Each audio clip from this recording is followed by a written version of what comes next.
چې کوم پیشنټ صرف د سکرینینګ پرپز دپاره پکاري هغې راتګي نو هغه پولیس هسپتال د هغې لپاره ډیزګنیټ شوی دی. هغه خلک به ځي او هلته به د هغوی ټیسټ کېږي او کله خدای مکه پازیټیو راشي نو هغه به کوارنټین کوي. کوارنټین مطلب دا دی چې هغه به آیسولیټ کوي. نو هغې دوه قسمه طریقې دي.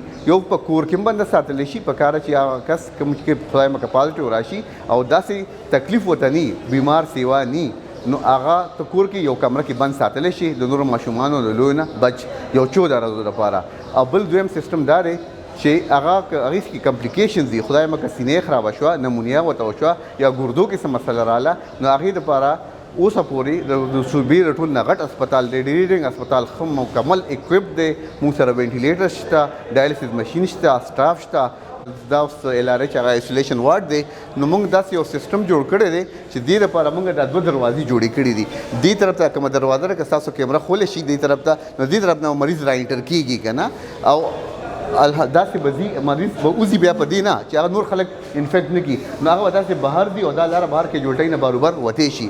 دا انتظامات زموږ د ایډمنسټریشن کړي دي. تاسو راځئ دا زموږ وارډ دی ماشاءالله دې ته خپل اکسیجن سپلای موجوده ده مونیټر لګېدلی داسې موږ سره 15-20 بیډس موږ تیار کړي دي جدا جدا.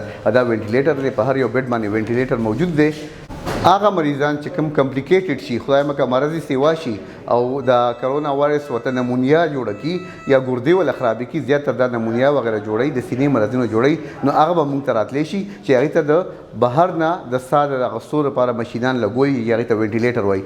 به ډسپوزیبل وینټیلیټرز ملاویږي چې هغه ډېر ګران په کړونو د هغې قیمت دی چې یو مریض ته ولګي او بیا موږ ډسپوز اپ کړو.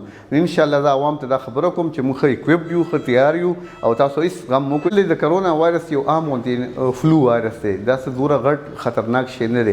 د دې علاج صرف دا دی چې مری خوږېږي پیناډال او انټي سټامین او چې مری ګریږي راګریږي او د انټي بایوټیک هم دومره خاص ضرورت دی کې نشته.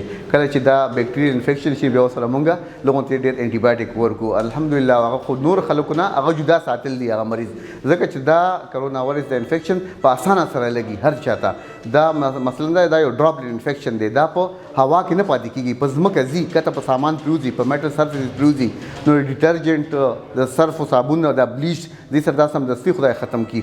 نو طریقه دا ده چې کله مریض سره ملاویږي یا چا سره داسې ملاویږي خو لاس ملاول خو نن سبا نه دي پکار او چې چا سره لاس ملاویږي چې هر وخت موږ هینډ واشنګ کوو لاس وینځو ترشي مرشي راشي داسې پوزې ته څنګل ږدو ډسپوزیبل دا چې کوم ټیشو پیپر دی پراپر ډسپوز اف کوو او هغه ځای ته نه ځو لکه جومات ته داسې ډېر بې وخته تګ یا ډېر ګیدرینګ ته اجتماعاتو ته دا بازارونو کې فضول ګرځېدل دا ځایونه موږ مختص کړو. او کوم پیشنټ چې موږ سره خدای مکه شکیم راشي نو هغه هم اوسه پورې مونږه بل کې نه و چې څو پرې د هغه ټیسټ پازیټیو نه راغلی.